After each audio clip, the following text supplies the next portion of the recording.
가을바람이 제법 부는 것 같습니다. 가을을 흔히 잘 아시는 것처럼 독서의 계절이라고도 하고요. 남자의 계절이라고도 합니다. 또 낙엽이 떨어져서일까요? 다른 표현으로 하면 또 고독의 계절이라고도 한다고 합니다. 그런데 이러한 표현보다 풍성한 가을이라는 수식어가 다른 어떤 표현보다 가을을 잘 대변해 주는 것 같습니다. 그러고 보면요, 성경에도 좋은 수식어가 붙은 사람들이 많이 있음을 알 수 있습니다. 노아는요, 의인이라고 말하였고 당대의 완전한 사람이라는 수식어가 있는 사람이었습니다. 모세는요, 온유한 사람이었고 다윗은 하나님의 마음에 맞는 사람이라는 수식어를 가지고 있었습니다. 또 바나바는 착한 사람이고 성령과 믿음이 충만한 사람이라고 말하고 있습니다. 이 밖에 많은 성경 속에 사람들이 좋은 수식어를 가지고 있었습니다. 그렇다면 성도님들은 이러한 수식어 중에 어떤 수식어가 좋게 여겨지십니까? 어떤 수식어로 불려지기를 원하십니까? 하나님께서 은혜를 주시고 또 그 은혜에 합당한 삶을 사심으로 하나님께 좋은 수식어를 얻으시는 성도님들 다 되시기 바랍니다. 하나님께 좋은 수식어를 얻은 사람들의 공통점을 보면요, 여러 가지가 있겠지만 그 삶 가운데 고난이 있었다는 것이고 그 고난을 신앙으로 극복했다라는 것입니다. 그리고 이러한 고난 속에 온전한 신앙을 보여주는 사람이 오늘 성경에 나오는데 그 사람이 바로 세례 요한입니다. 먼저 세례 요한의 수식어를 보면요, 광야에 외치는 사람, 주의 길을 예비하는 사람, 그리고 무엇보다 예수님께서 친히 말씀하시기를 여자가 낳은 중에 가장 큰 사람이라고 세례 요한을 지칭했습니다. 여자가 낳은 중에 가장 큰 사람, 세례 요한. 이 얼마나 아름답고 멋진 수식어입니까? 그래서 제가 한번 해봤습니다. 여자가 낳은 중에 두 번째로 큰 사람, 이영훈. 네, 죄송합니다. 네. 그런데 이러한 세례 요한에게도요, 고난이 있었다라는 것입니다. 어떤 고난일까요? 광야에서 지내고 또 메뚜기와 석청을 먹으며 지내는 것이 고난이었을까요? 어떤 의미에서 그것이 고난일 수도 있겠죠. 하지만 오늘 성경은 그것보다 훨씬 더 큰 고난을 말씀하시는데 우리 26절 말씀 한 번 더 같이 읽겠습니다.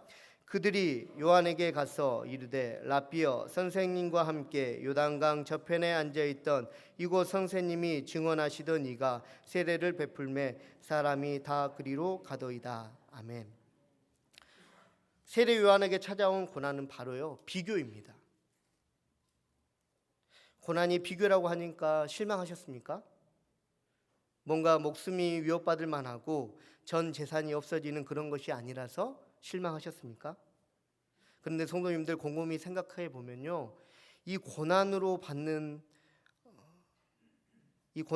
여겨지지 곰곰이 생각해 보면요, 이 고난으로 여기지도 않을 이 비교는요, 삶 가운데 너무 빈번하게 찾아온다라는 것이고 또 고난을 가져다 주는 시작이라고 해도 과언이 아니다라는 것입니다. 나름대로 신앙생활도 잘하고 나름대로 받은 은혜가 있어 평안을 누리고 기쁨을 누리는데도 누군가 비교되는 그 순간, 그리고 비교당하는 그 순간부터 고난이 찾아온다는 사실을 성도님들도 잘 경험해 보셨을 것입니다. 그리고 이러한 비교로 인하여서요, 사람을 죽이거나 또한 평생 안 보고 사는 사람들이 TV에서나 주변에 심상치 않게 우리는 볼 수 있습니다.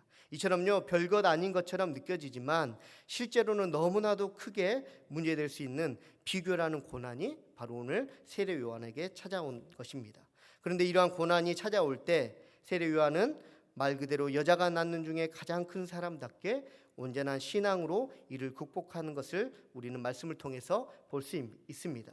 그렇다면 세례 요한은 이러한 비교라는 큰 고난을 어떻게 극복할 수 있었을까요? 오늘 성경은 우리에게 세 가지를 말씀해 주시는데요, 첫째는요, 하나님을 인정하는 것으로 극복하였다고 말씀하고 계십니다. 우리 27절 말씀 함께 읽겠습니다. 요한이 대답하여 이르되 만일 하나님께 주신 바 아니면 아무것도 받을 수 없느니라. 아멘. 살아가는 데 있어서요, 인정한다는 것은 참 중요한 것 같습니다. 실패해도 또 시도하는 것도 좋지만 때로는 안 되는 것을 인정하며 포기할 줄도 알아야 그 삶이 좋을 것 같습니다. 마트에서 에스컬레이터를 탈 때요, 진행되는 방향을 인정하지 않고 역방향으로 간다면요, 당연히 큰 사고가 일어난다는 것을 우리는 알고 있습니다. 자동차를 운전할 때도 마찬가지입니다. 빨간 신호를 인정하지 않고 지나간다면 그것은 스스로를 위험하게 만드는 일입니다.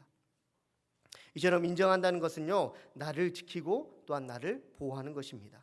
그래서 인정해야 할 때 인정하는 성도님들 되시고 더더욱 하나님을 인정하는 성도님들 되시기 바랍니다. 오늘 말씀에서요, 예수님은 제자들과 유대 땅으로 가셔서 그곳에 유하시면서 세례를 베푸셨고 요한도 살렘 가까운 에논에서 세례를 베풀었다고 말씀하고 있습니다. 그러던 중에 문제가 하나 생겼는데 요한의 제자 중에서 유대인과 함께 정결 예식에 대해 다투다가 요한에게 와서 선생님이 증언하신 그가 세례를 베푸니까 사람들이 다 그리로 갔습니다라고 말했다는 것입니다. 예수님과 세례 요한을 이처럼 비교하였습니다. 이러한 제자의 말을 들은 세례 요한은 27절의 말씀처럼 하늘에서 주신 바 아니면 사람이 아무것도 받을 수 없다라고 고백하였던 것입니다. 요한의 제자는요, 예수님을 인정하지 않았기에 하나님과 사람인 요한을 비교했다는 것입니다. 예수님을 인정하지 않았기에 예수님을 선생님이 증거하신 이라고 얘기했다는 것입니다. 하지만 세례 요한은 달랐다는 것입니다. 세례 요한은요, 하늘에서 주신 바 아니면 사람이 아무것도 받을 수 없다고 고백하면서 예수님이 하나님 되심을 인정했다라는 것입니다. 그렇다면 하나님을 인정하지 않을 때 어떤 일이 생기게 되는 것일까요? 다윗이요, 밧세바와 동침하고 아이가 태어났는데 하나님께서 이 아이를 치셨기 때문에 아이가 심히 앓았습니다. 이 아이를 위해서 다윗이 기도했는데 그만 이 아이가 죽고 말았습니다. 그러면서 오히려 아이가 살았을 때 금식하며 엎드려 울며 기도했던 다윗이 아이가 죽자 일어나서 먹는 것을 보고 신하들이 의아해하자 다윗은 이렇게 말하고 있습니다. 사무엘하 12장 22절에서 23절 말씀인데요, 제가 한번 읽어드리겠습니다. 이르되 아이가 살았을 때 내가 금식하고 운 것은 혹시 여호와께서 나를 불쌍히 여기사 아이를 살려주셨는지 누가 알까 생각함이거니와 지금은 죽었으니 내가 어찌 금식하랴 내가 다시 돌아오게 할 수 있느냐 나는 그에게로 가려니와 그는 내게로 돌아오지 아니하리라. 아멘. 사랑하는 성도님들, 우리의 모든 문제 해결은요, 하나님께 있음을 믿으시기 바랍니다. 이러한 하나님을 인정할 때요, 또한 우리가 비교당할 때, 또한 다른 유혹에 넘어질 때 이러한 유혹에서 이겨낼 수 있고 이 비교함 당한 가운데서 이겨낼 수 있다는 사실을 성도님들 기억하시기 바랍니다.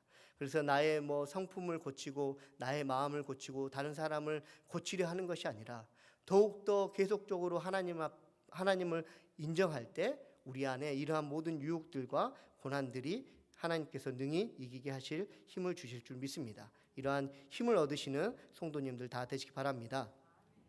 두 번째는요, 자신이 누구인지 아는 것으로 극복하였다라는 것입니다. 우리 28절 말씀 함께 읽겠습니다.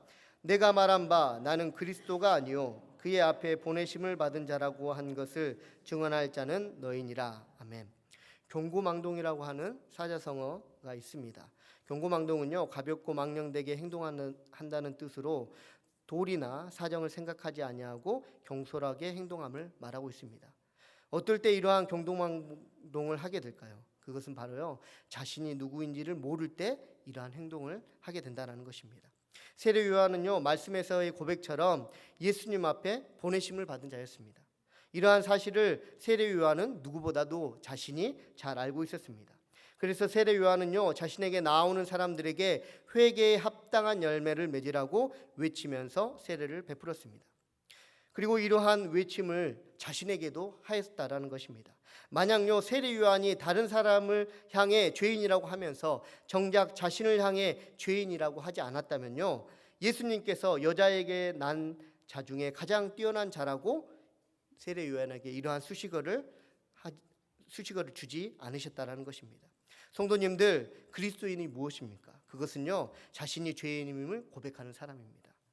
그리고 나 같은 죄인을 살리기 위해 예수 그리스도를 통해 하나님께서 구원의 은혜를 베풀어 주셨음을 믿는 것이 바로 그리스도인이라는 사실입니다.